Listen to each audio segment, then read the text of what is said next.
Hey everybody. So I'm back. It's a little after midnight after Halloween, so I guess it's not technically Halloween anymore, but what is it like All Souls Day, something like that?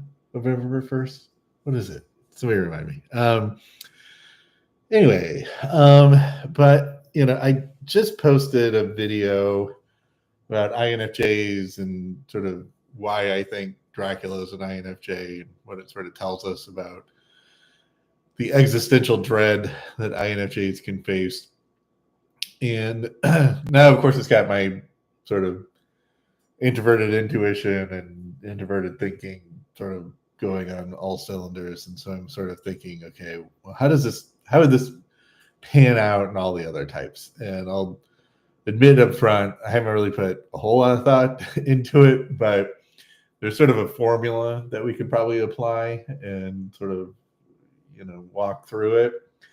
But I want to sort of talk about what, especially for anybody, all of you aspiring writers out there. If you want to create a character or a story, that's sort of a tragic story or maybe a horror story, and you want to establish some sort of existential dread in your characters, what sorts of scenarios or situations would create this sense of existential dread in the different personality types, right? Or maybe going the other way around, you want to create a story about such and such happening, and you might want to think about, okay, well, if this series of events happens to my main character, what personality type should this main character have, so that it sort of makes more sense, and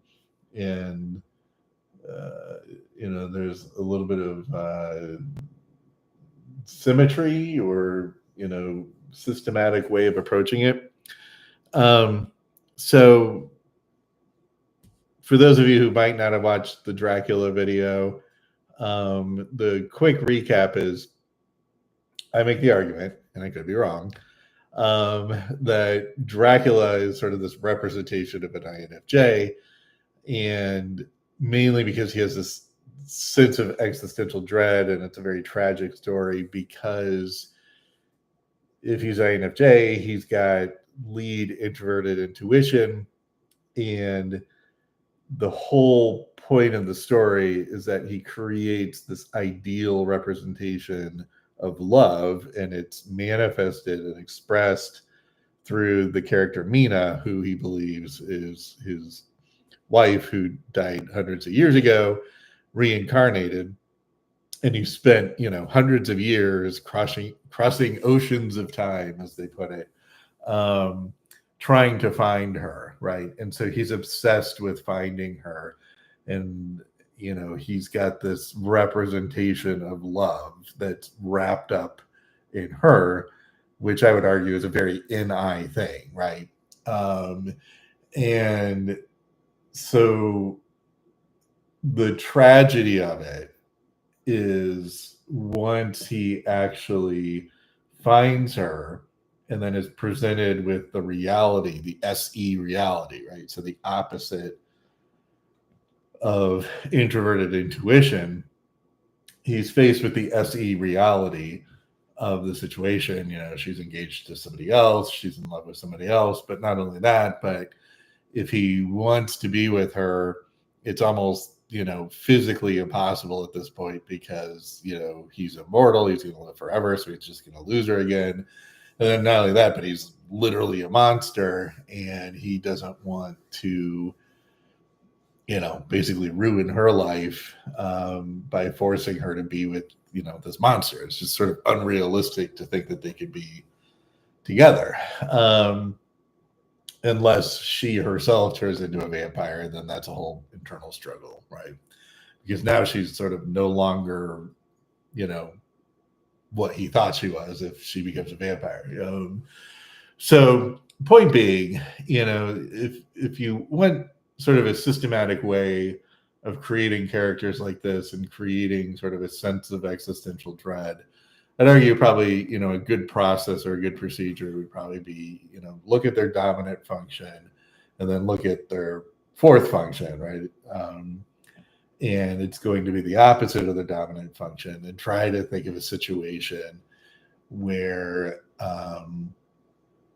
they're, sort of humming along using their dominant function, but they're forced into a scenario or a situation where their fourth function is required, right? And they can't really, and it sort of negates or counteracts, their dominant function. And again, I would argue it just creates this like sense of existential dread, right? That they think they know how the world works or how to operate within the world, and then they're thrust into this situation that says no, you have to basically be the exact opposite, right? So it's a good formula for successful stories and characters. And then so I'm going to go through the different types, and again, I haven't really thought this out too much, so I might miss the mark on a couple of them, but we'll see. We can try to flush it out. And then so with the INTJ, who also has introverted intuition and extroverted sensing, again, they're sent, and I make the argument that Dr. Frankenstein, not the monster, but the doctor who created the monster, is an INTJ, because he has this obsession with a TE process, like reanimating parts of dead bodies and bringing back to life a person, so to speak. And then of course so he's obsessed with this idea and figuring it out, sort of a TE type of thing. And then he's faced with reality of situation when he actually creates the his specimen. It turns into the monster, right? And so again, it's sort of this mismatch between his ideal of the world and the way that the world should be working, and then he gets punched in the face with SE reality, and all hell breaks loose. Okay, so so Dracula and Dr. Frankenstein are a lot alike in that sense, where they're sort of obsessed with something. They create this idealized representation of something. With Dracula, it's about a FE kind of relationship with somebody, his long lost wife, and then he's hit with reality, and then same with Dr. Frankenstein. So hopefully you get the point. Watch the other video if you want more rambling detail on that. Okay, so let's talk about the other types. So I think looking at sort of the opposite of that would be, an ESTP or an ESFP. And I'm not going to break them down into each individual type. I'll probably just go by, sort of lumping two together, and you can parse them out more if you want. But just for the sake of sort of brevity, to the extent any of this is brief, let's lump ESTPs and ESFPs together. So they have lead SE, and then their fourth function is going to be introverted intuition. So they're sort of the opposite of Dr. Frankenstein and Dracula in that way.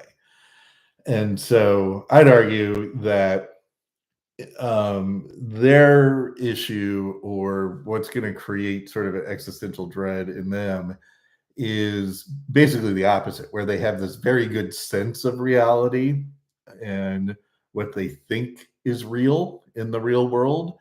But then it turns out that there's actually something, underlying what what their SE is telling them, right? That there's something, and so I guess probably a good example would be like a werewolf type movie, right?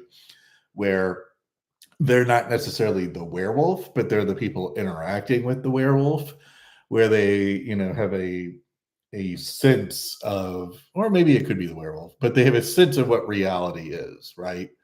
And they're just going along, living their life in reality, but there's something going on in, under the surface that they're not aware of, right? That they don't have any sort of intuitive knowledge about. They haven't read between the lines, they haven't looked around the corner. And so they're, sort of think of the Thriller video, right? Where, this girl is out on a date with Michael Jackson, and then Michael Jackson just all of a sudden turns into a werewolf. And that's sort of the, the classic werewolf, or maybe the Dr. Jekyll and Mr. Hyde, Dr. Jekyll and Mr. Hyde story, where, everybody has a sense of what reality is, but, there is a underlying current or an underlying monster living within that reality that they're not aware of. And so, and maybe, the werewolf character themselves, could be the ESTP or the ESFP, where they have a sense of who they are and what reality is. And then all of a sudden they're put in a situation where there's something else going on, and it's, and it's also very secretive, it's unknown, it's got that introverted intuition vibe to it, right? Like there's some secret knowledge that nobody really knows about, and it's just hidden, away, sort of like in the subconscious or unconscious kind of thing. Okay, so that would be like SP, lead SE type of character. Where again, they have a sense of what is true in reality and what they experience, but then there's something underlying, that's different, like a werewolf, Dr. Jekyll, Mr. Hyde kind of thing. Okay. And I should point out that, like, just because I'm sort of making these rough analogies or formulas, it doesn't necessarily mean that, the character in American Werewolf in London or something like that was an ESFP or ESTP. I don't know. But to me, it would just sort of make a good story, right? Okay, so let's move on. So the other one that I could think of right away is sort of the tragic Shakespearean character, which would be like either an ESTJ or an ENTJ king, or emperor leader, like Julius Caesar, King Richard, probably King Lear, these rulers, these big, larger than life kind of rulers that are probably ESTJs or ENTJs, and they've got lead TE, right? And so, because they have that lead TE, they're out there conquering and, doing all this TE stuff, right? And establishing their empires and establishing their kingdoms. But then, of course, the tragedy ends up being that they lose everything that they cared about, right? They lose their family or their daughters or their wife or their friends, or, whoever, because they were so focused on establishing their kingdom or fighting their wars, this very TE kind of thing, that they lost all sense of their FI, right? They lost all sense of what they cared about as a person. Or, or they had to just completely ignore it because being a king or being an emperor was more important to them, right? And that's the tragic, the classic Shakespearean tragic character. And, watch for the Napoleon movies coming out, I think in a few weeks. And so watch for that, right? So to the extent they play Napoleon like an ENTJ, and that's kind of what he's usually thought of. He had this very tragic ending, where he sort of lost sense of himself and sort of lost people around him, in pursuit of being, the world's emperor, that kind of thing. Um, and sort of had this tragic ending, being sent off into exile and whatnot. And so you might want to watch for that. I have no idea if that's the way it's actually going to play out, but it'd be interesting if it does. The other the other character that actually comes to mind, and you usually don't think of him as an ESTJ or ENTJ, but that would be Walter White in Breaking Bad. Again, he's sort of the classic. He was so focused on building his empire that he lost his family and everybody and his friends and everybody that he cared about, or presumably cared about in in because he was so focused on the TE stuff. And so it actually sort of makes a good argument for Walter White being an ENTJ, even though most people out there say he's like an INTJ or something. But he was sort of all over the place. Sometimes characters are hard to pin down with MBTI types because a lot of the point of the story is to show them ascending from one sort of personality into another personality. So sometimes it's hard to nail it down, but you can make a pretty strong argument that towards the end, after he sort of became Heisenberg, or what he ended up being at the end, was more of like an ENTJ type character who was just like focused on building his empire and lost track of the FI stuff, right? And ended up tragically losing it all in the end. Okay, so that's your ESTJ, ENTJ sort of tragic character and what's going to create this existential sense of dread in them. And they're interesting characters because they're big, leaders and kings, and people like to watch, people who are too big for their britches, fall and fail, and that's just sort of human nature, I guess, to enjoy those stories.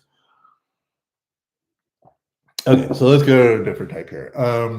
So ISTJ and ISFJ. So they're going to lead introverted sensing, and their fourth function is going to be extroverted intuition. And I think the types of story. So if you have an ISTJ or ISFJ type character, that's their sort of sense of dread is going to be sort of put into a situation like a brand new situation or environment that their normal experience and their normal ways of doing things and how their knowledge of how the world works just no longer applies, right?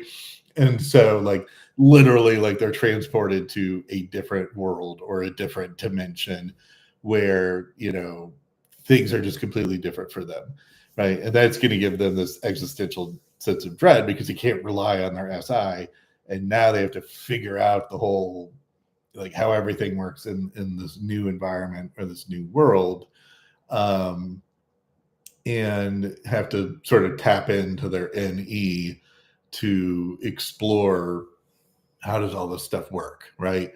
Because if they just learn through SI, they're probably going to die, right? Because if they just learn through experience, they don't know enough about this new world or this new environment that it's probably going to kill them. And so, they have to sort of tap into that NE, which, if they're ISTJs and ISFJs, they're not going to feel a whole lot of comfort in doing that. So it's not so much, a tragedy. I mean, I guess you could come up with a storyline or plot or something that ends up with the ISTJ or the ISFJ ending up in some tragedy. But I don't know how enjoyable that would be. I don't want to see an ISTJ or ISFJ fail, but it does create an interesting plot device if, they're sort of the normal everyday business guy, 9 to 5, white collar worker, ISTJ, and then just one day he wakes up, in sort of a Twilight Zone. I think of Twilight Zone when I think of this, right? A lot of Twilight Zone episodes where like people are sort of used to a particular way of doing things and a typical way of living life, and then all of a sudden they're put into this bizarre environment or situation that they just can't figure out. And that worked like in the 1950s, 1960s, because everybody was an SJ back then. Like I explained in my other video about the different movements in psychology in the 1900s up to now. So anyways, so that's going to be very sort of old 1950s kind of sci-fi, being put in into a new planet or a new dimension or a new weird environment where you have to and sort of a weird physical environment where you have to use your NE to figure out like how does all this stuff work. And if you just keep doing what you normally do, you're probably going to die, is sort of the point, to make it more interesting or exciting for the character. So that's your ISFJs, ISTJs. Put them in a brand new environment where they got to figure it out, and if they just sort of do things as normal, they're probably going to get killed. Okay. Let's see here. Who else? Well, the INFP. So the INFP and the ISFP. So they're going to have lead introverted feeling, and their fourth function is going to be extroverted thinking. This was a little tricky, a little nuanced, but so INFPs are sort of your classic hero's journey characters, like Frodo from Lord of the Rings, or Luke Skywalker from Star Wars, or Harry Potter. Those sort of coming of age type of stories where somebody's sort of just living their life, and then they're thrown into this adventure sort of against their will, and they have to learn how to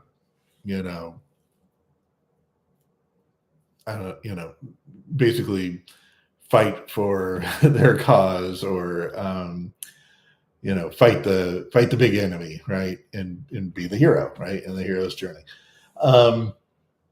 So their fourth function is going to be TE, and what's going to create sort of an existential sense of dread in them is that there's like a big system, right, a big TE way of doing things, not like an SI way of doing things, like your comfort 9 to 5 kind of job, but think bigger, like the Galactic Empire, right?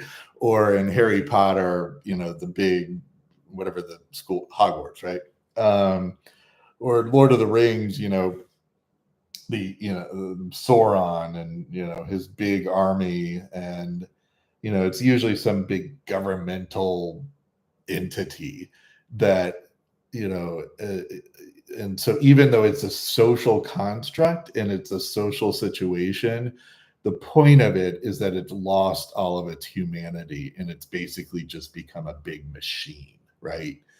And you have the FI INFP character, or maybe ISFP character, whose FI does not jibe with the big machine, right? So like 1984, again, Star Wars, the Galactic Empire, just think of that, where society has basically turned itself into a machine and lost all sense of humanity. And the sense of humanity is the FI part of it, right? That you've got this, individual that is rock solid with their FI and their sense of humanity and their sense of values and, what's right and what's wrong. And of course, it doesn't match up with the way the world is run, right, in a very TE machine robotic kind of way. And so it's not really an FE thing where it's dealing with social dynamics or social situations. The point is that like society is broken down to such a point that it's just a machine, right? Um, and so the ISFP and the ISFP and the INFP, that, you know, if you want to give them a sense of existential dread, you put them in a situation where they are forced to, you know, um, be in this society or culture that's run like a machine and has sort of lost all sense of humanity. And, you know, probably a majority of stories or movies out there, you know, especially sort of you know, of course, the hero's journey type of stories, and then also the, you know, apocalyptic kind of stories, you know, are going to have, you know, strong INFP characters at the center of it all. Okay. So if you want to create one of those, you know, dystopian nightmare type of stories where society is basically turned into a giant machine and all lost all sense of humanity, you're going to want like an ISFP, INFP type of character who, you know, acts as the foil to that. Now, again, you don't tend to have tragic stories with the INFPs or the ISFPs because, again, nobody wants to really root against them. Um, but, you know, might be interesting to have sort of a hero's journey where it actually doesn't work. But, you know,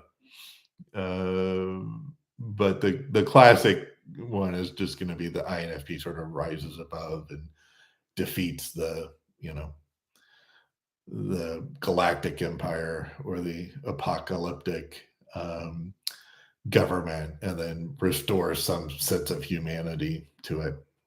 Okay.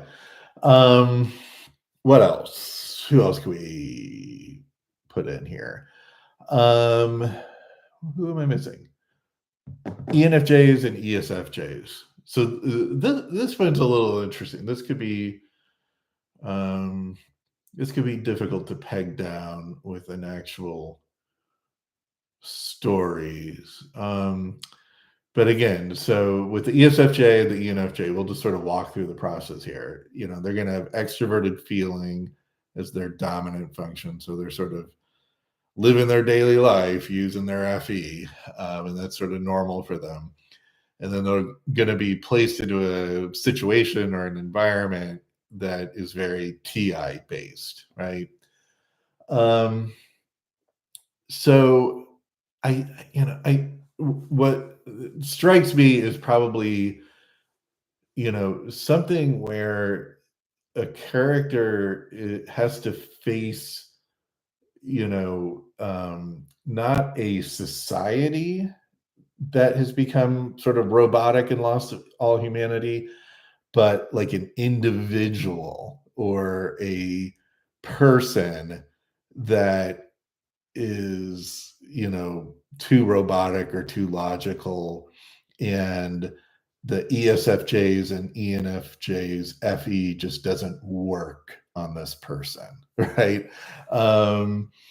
And so I'm thinking of, you know, maybe something like No Country for Old Men, like, you know, again, Anton Chigurh is just sort of this unstoppable force of nature that you couldn't charm him into changing his mind, right? And I guess, like, you know, if you want to think of him as sort of antisocial, psychotic type of character, then a good way of describing them is that they sort of lack FE, right? They may lack some FI, but they certainly lack FE in that sense.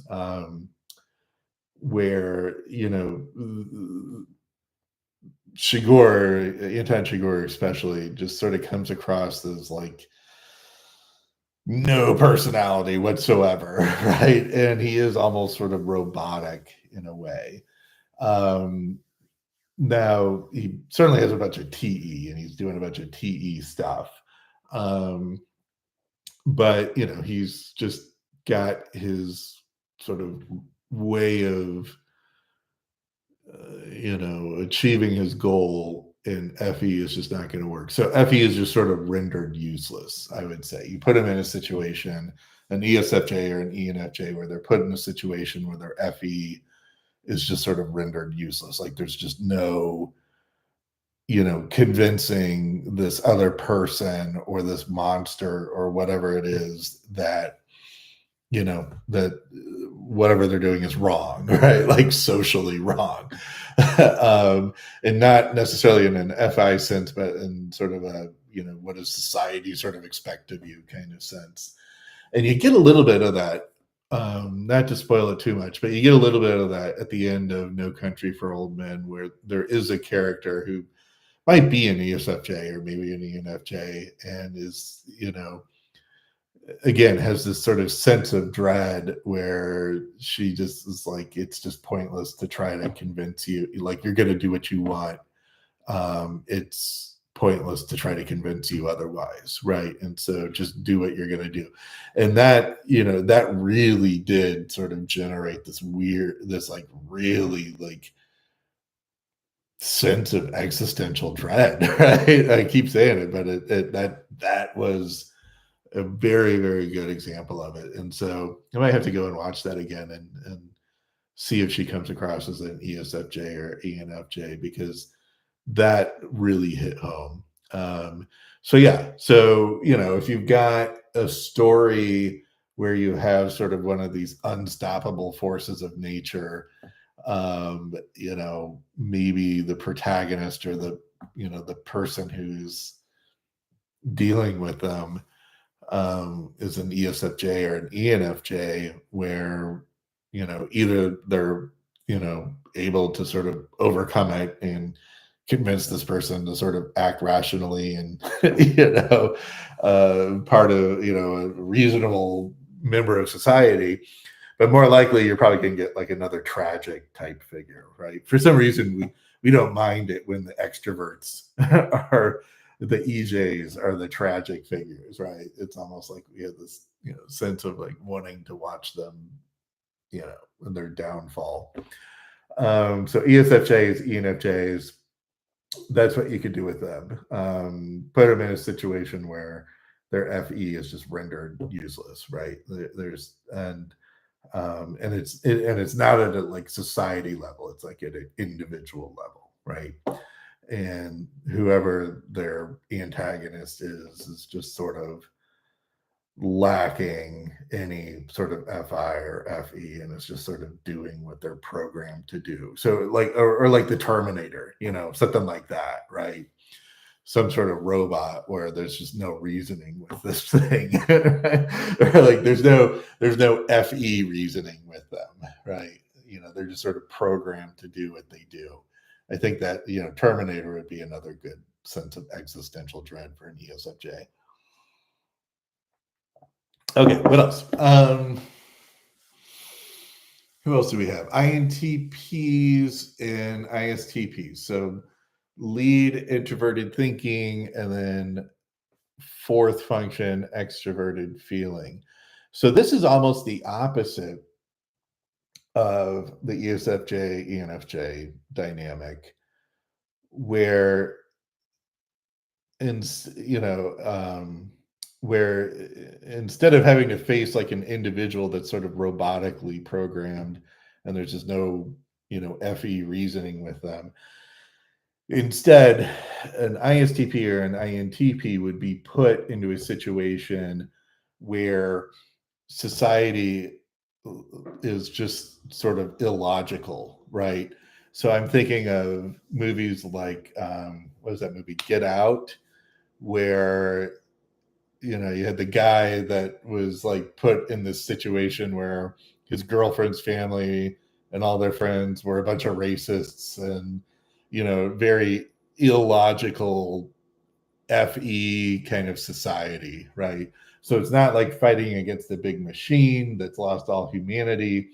Instead, it's just like this weird group of people that acts completely illogical. So like maybe like a weird cult, um, or the group of people in Get Out. There's also like the classic Stepford Wives, where somebody's put into this like suburbia and all the wives are sort of robots or something, and they all act the same, and it's just this very like weird FE situation. So with an ISTP or an INTP, they're looking at the way these people act, and they're just like, this doesn't make any sense. This doesn't make any logical sense. They're being really weird. Like, they're all a bunch of racists, or they're, all a bunch of like perfect housewives, or, something like that. Right. And I think the ISTP is probably like the classic character for that type of movie, where, they're just looking at how all these people interact with each other, and they just can't fit in because it doesn't make any logical sense to them, right, to act that way. And another would be, what was that movie, Idiocracy, where the guy wakes up and everybody around him is a complete idiot in the future, because through evolution, we just, humans as a species has gotten dumber and dumber. And this guy sort of wakes up in the future, and he's probably like an ISTP, maybe an INTP type character. And he's just surrounded by all these, like, this social situation that just makes no logical sense to him. And so unlike the, lead FIs, the INFPs and the ISFPs, where their internal feelings don't match with society because society lost all sense of humanity, it's sort of not really the opposite, but it's distinguishable from that, because the ISTP and the INTP, it's not, they're faced with this social situation where it hasn't necessarily lost all sense of humanity, even though maybe they're robots or something. But it's just that the way the social dynamics and the social interaction just make no logical sense to this person, right? It just makes no logical way of interacting with them. And so in other words, like, the society hasn't lost its sense of humanity. It's just their humanity it makes no logical sense, right? So hopefully that makes sense. So things like Get Out, Stepford Wives. What was the other example I gave? I forget. Idiocracy. A lot of your like sarcastic kind of comedies are probably going to be like that. Okay. We missed anybody? ENTPs and ENFPs. These guys are hard. You don't see a whole lot of main characters, at least not that I can think of. But anyways, so ENTPs, ENFPs, let's just go through the logic here, the process. They're going to have extroverted intuition and introverted sensing. And so their storyline is probably going to be more about they're so obsessed with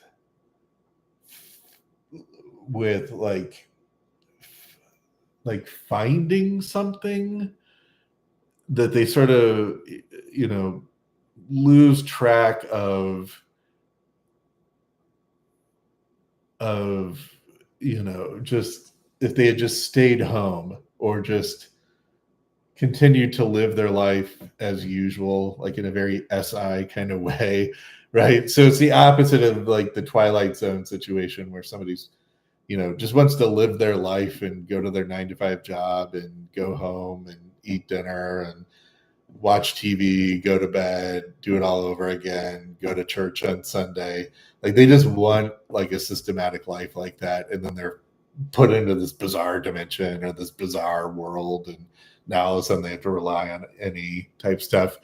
So it's going to be the opposite for the ENFP and the ENTP, where they sort of want to explore. They want to be going around and figuring out new things and going to new planets and all that stuff. And then like at the end, they sort of realize that they should have just stayed at home, right?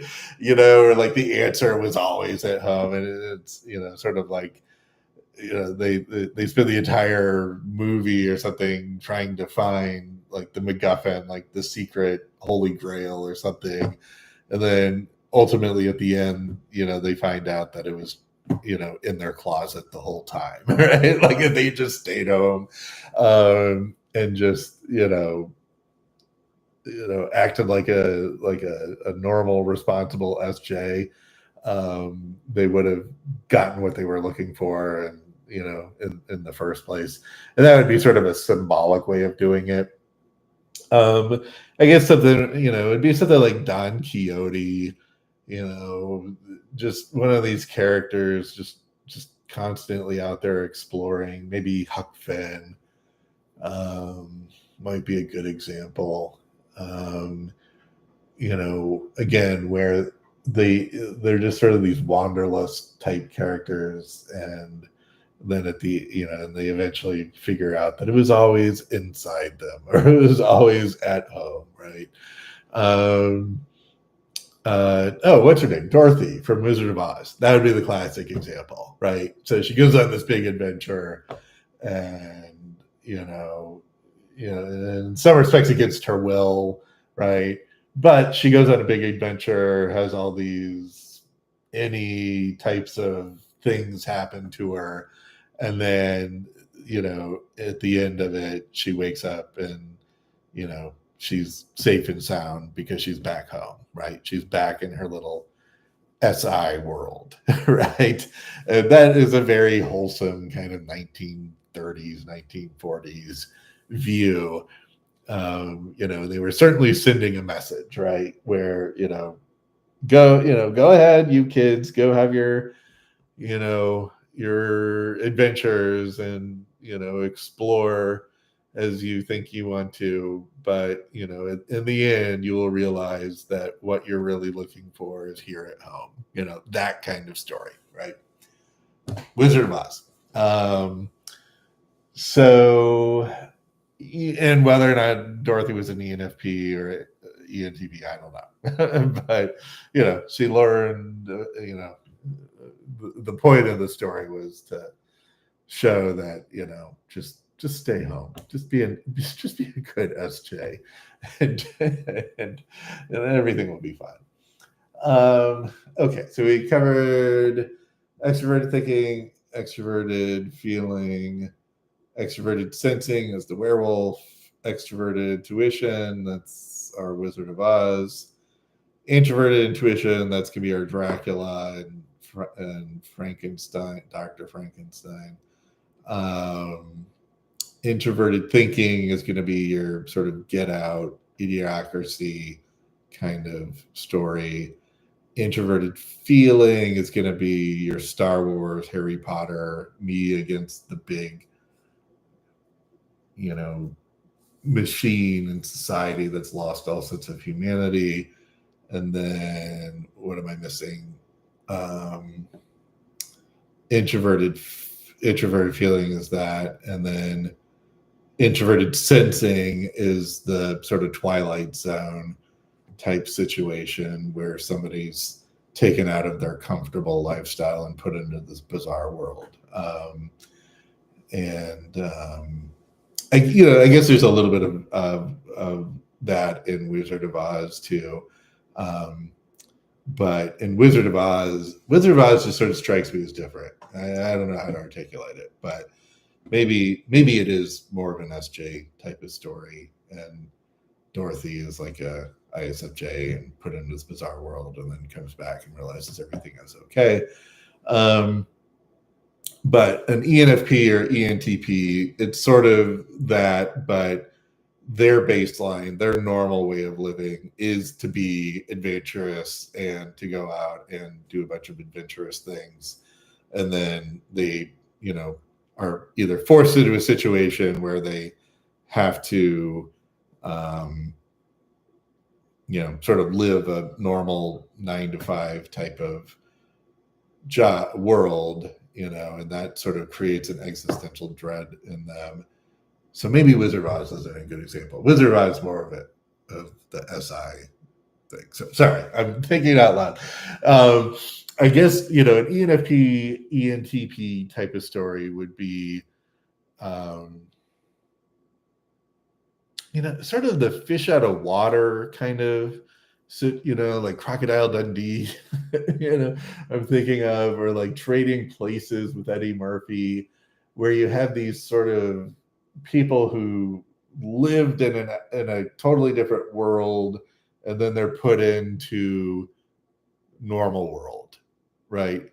Normal, what we think of as, what we Americans, Westerners sort of think of as the normal world. And they're sort of this fish out of water. So like Splat, like a lot of the 80s comedy movies were like this, like Splash, where like a mermaid that, could swim all over the world and had all, this totally different realm of possibilities is now put into the normal, quote unquote, normal world. Okay, so that's probably the better way of thinking about it, as somebody where their normal baseline is just being all over the place, and then they're forced into sort of a 9 to 5 type of SJ kind of world. Okay, so if you've got a storyline like that, you probably want to put an ENTP or an ENFP in there as like sort of your main character. Like the mermaid from Splash was probably an ENFP, that kind of thing.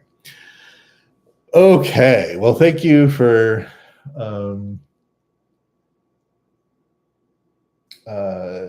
humoring me while I went through all that. Hopefully you got something out of that. I think it's fun stuff to talk about. I mean, all this MBTI stuff, it could drive you crazy. It certainly drives me crazy trying to make all this stuff make sense. But sometimes it's fun to just think about this kind of stuff, like how to come up with characters and how to think about characters and movies and stuff that are out there. So interested in your thoughts. If you got any recommendations of what's going to give a certain type existential dread, I'm willing to hear about it. Okay. Talk to you later. Have a good night. Happy Halloween.